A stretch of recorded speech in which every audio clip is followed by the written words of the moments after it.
Right ఇక పోటెత్తిన వరద కృష్ణా గోదావరి బేసిన్లకు జలకళ నిండుతున్న ప్రాజెక్టులు చిగురిస్తున్న ఆశలు. ఎగువ ప్రాంతంలో భారీ వర్షాలు, ప్రాజెక్టులో 70% పైగా చేరిన నీటి నిల్వలు, ఆయకట్లో చిగురిస్తున్న ఆశలు. సాగు దిశగా సమయత్తమవుతున్న రైతన్నలు. ఇక్కడ పెరగనున్న వ్యవసాయ విస్తీర్ణం, జూరాల వద్ద జలసందడి, పూర్తిస్థాయి నీటి మట్టం వైపు కృష్ణా ప్రాజెక్టులు, జూరాల వద్ద విద్యుత్ ఉత్పత్తి, ప్రారంభం దిగువకు నీటి విడుదల. ప్రారంభం దిగువకు నీటి విడుదల చేసిరట. అయితే పెద్ద ఎత్తున కృష్ణ నీటి మట్టం వైపు, పూర్తిస్థాయి నీటి మట్టం వైపు కృష్ణా నది సాగుతూ ఉన్నదట. అంటే కృష్ణా ప్రాజెక్టులో నీటి మట్టం నిల్వ పూర్తి స్థాయిలో చేరే అవకాశం ఉందట. ఒకసారి దానికి సంబంధించిన వార్త చదువుకునే ప్రయత్నం చేద్దాం.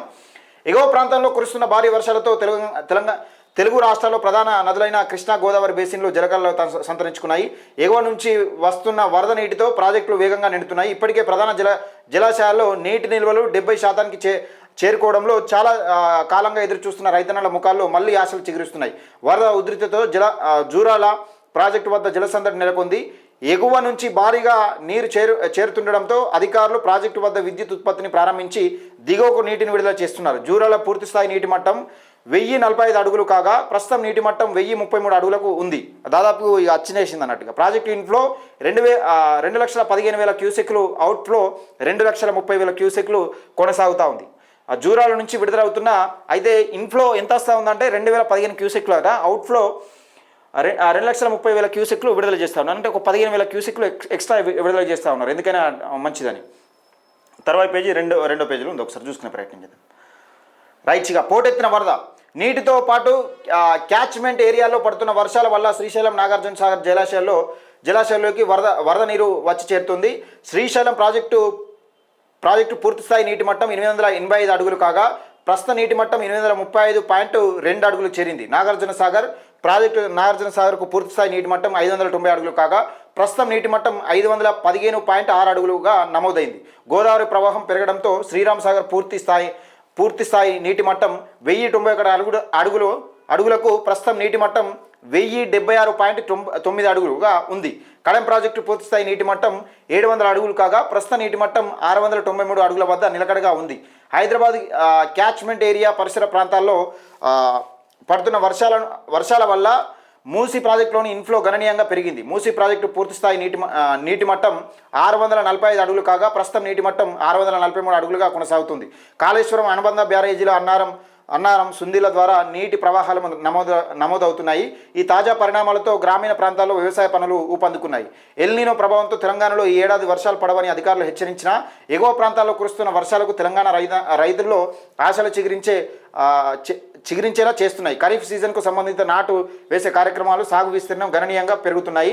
ప్రస్తుతం సీజన్ లక్ష్యంలో వరి సాగు విస్తీర్ణం ఇప్పటికే సుమారు 29.32 లక్షల ఎకరాలకు అనగా దాదాపు 44.47కు చేరుకున్నది. ప్రాజెక్టులో నీటి మట్టాలు రోజు రోజుకు పెరుగుతుండడంతో ఈ ఏడాది పంటల దిగుబడి రైతాంగం ధీమా వ్యక్తం చేస్తోంది అని ఒక వార్తనైతే చూస్తాను. మొత్తానికి తెలంగాణ రాష్ట్రంలో ఈసారి ఎల్నినో ప్రభావంతో దెబ్బేసిన, అంటే వరి నాటుకు దెబ్బే, వరేస్తే ఒక రకంగా ఆ మిల్లర్ల నుంచి, దోపిడీ నుంచి తట్టుకోవడంలో వేరే పంట వేయాలని చెప్తా ఉన్నారు.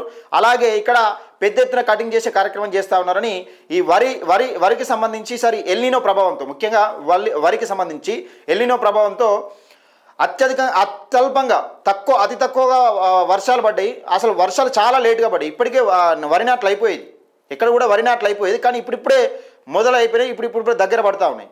ఈ ప్రభావం, అంటే వర్షాభావ ప్రభావంతో ఈ పడ్డ వర్షాలతోని మరి నిజంగా చివరి దాకా ఉండదా అంటే రైతన్నల్లో నిజంగా మళ్ళీ ఆకాశానికి చూడాల్సిన అవసరం ఉన్నది. ఎందుకంటే ఇప్పటివరకు కూడా భారీ పెద్ద ఎత్తున అయితే వర్షం పడలేదు. సరే, పైన కురిసిన వర్షాలకైతే మొత్తానికైతే వరద నీరు ప్రవాహం పొందుతూ ఉన్నది. ఇటు కాళేశ్వరం సంబంధించి కానీ, ఏది ఎల్లంపల్లి ప్రాజెక్టుకు సంబంధించి కానీ ఆ వరద ద్వారా మిడ్ మైనర్ అన్నీ నిండుతా ఉన్న నేపథ్యం చూస్తూ ఉన్నాం. కానీ పెద్ద ఎత్తున ఒర్రెలు బొర్రిపోయి అంత పెద్ద వర్షం ఏం పడలే. ఎక్కడ కూడా బాగా పెద్ద వర్షం పడలే. రోజు ఇంతనైతే పడతా ఉన్నది. అంటే ఒక మోస్తారు వర్షం అయితే పడతా ఉంది. భారీ పెద్ద వర్షం పడకుండా కానీ మొత్తానికి నాట్లు అయితే దున్నుకుంటానికి, పొలాలు వేసుకుంటానికి అయితే పడతా ఉంది. కానీ ఇంకా ఒక పెద్ద వర్షం పడింది, ఒర్రెలు పొంగి పొరలంది అయితే చాలా ఇబ్బంది పడే అవకాశం ఉంటుంది. ఎల్నినో ప్రభావంతో మరి ఈ పంటకైతే నీళ్ళు వచ్చే అవకాశం ఉంది. సాగర్ కూడా నీళ్ళు వచ్చే అవకాశం ఉన్నది. అలాగే మరి ఎండాకాలం పరిస్థితి కూడా ఇబ్బందికరంగా మారే అవకాశం ఉన్నది. వీలైనంత వరకు పంట మార్పిడి చేసుకొని రాష్ట్ర ప్రభుత్వాలు చెప్పకుండా వీలైనంత వరకు వరి తప్ప వేరే వేసే అవకాశం చూడండి. ఒక 10 ఎకరాలు ఉంటే కనీసం 10 ఎకరాలు వరి వేయకుండా ఒక 5 ఎకరాలు 6 ఎకరాలు ఒక పంట వరి పంట వేసి ఇంకో 4 ఎకరాలు ఏదైనా పంట పెట్టుకుంటే బెటర్ అని నా అభిప్రాయం. ఎందుకంటే రైతులు ఇప్పుడు ఇప్పుడు ఏసుడు ఒక ఎత్తు, తర్వాత వడ్లు అమ్ముకున్నాడు ఒక ఎత్తు అయిపోతుంది. అట్లా జరుగుతూ ఉన్నది. ఎల్నినో ప్రభావంతో వర్షాలు పడై అనుకున్న నేపథ్యంలో పైన కురుస్తున్న వర్షాలకు పెద్ద ఎత్తున వరద నీటి ప్రవాహంతో ప్రాజెక్టులన్నీ జలకళ సంతరించుకున్నాయి. మొత్తానికైతే తెలంగాణ రాష్ట్రం ఒక ఊపిరి పీల్చుకున్నట్టుగా కనబడతా ఉంది. రైతాంగానికి ఒక ఊపు అందుకున్నది. మరి కరెంటు కోతలు ఇప్పటికి కూడా రైతన్నల కష్టాలను చూస్తూ ఉన్నాయి, టెస్ట్ చేస్తూ ఉన్నాయి. అంటే మీరు ఏ రకంగా నాటేస్తారో చూద్దాం అనే విధంగా కరెంటు కష్టాలు వెంటాడుతూనే ఉన్నాయి. కాంగ్రెస్ ప్రభుత్వం కరెంటు కష్టాల గురించి కొంచెం దృష్టి పెడితే బాగుంటుందని నా అభిప్రాయం.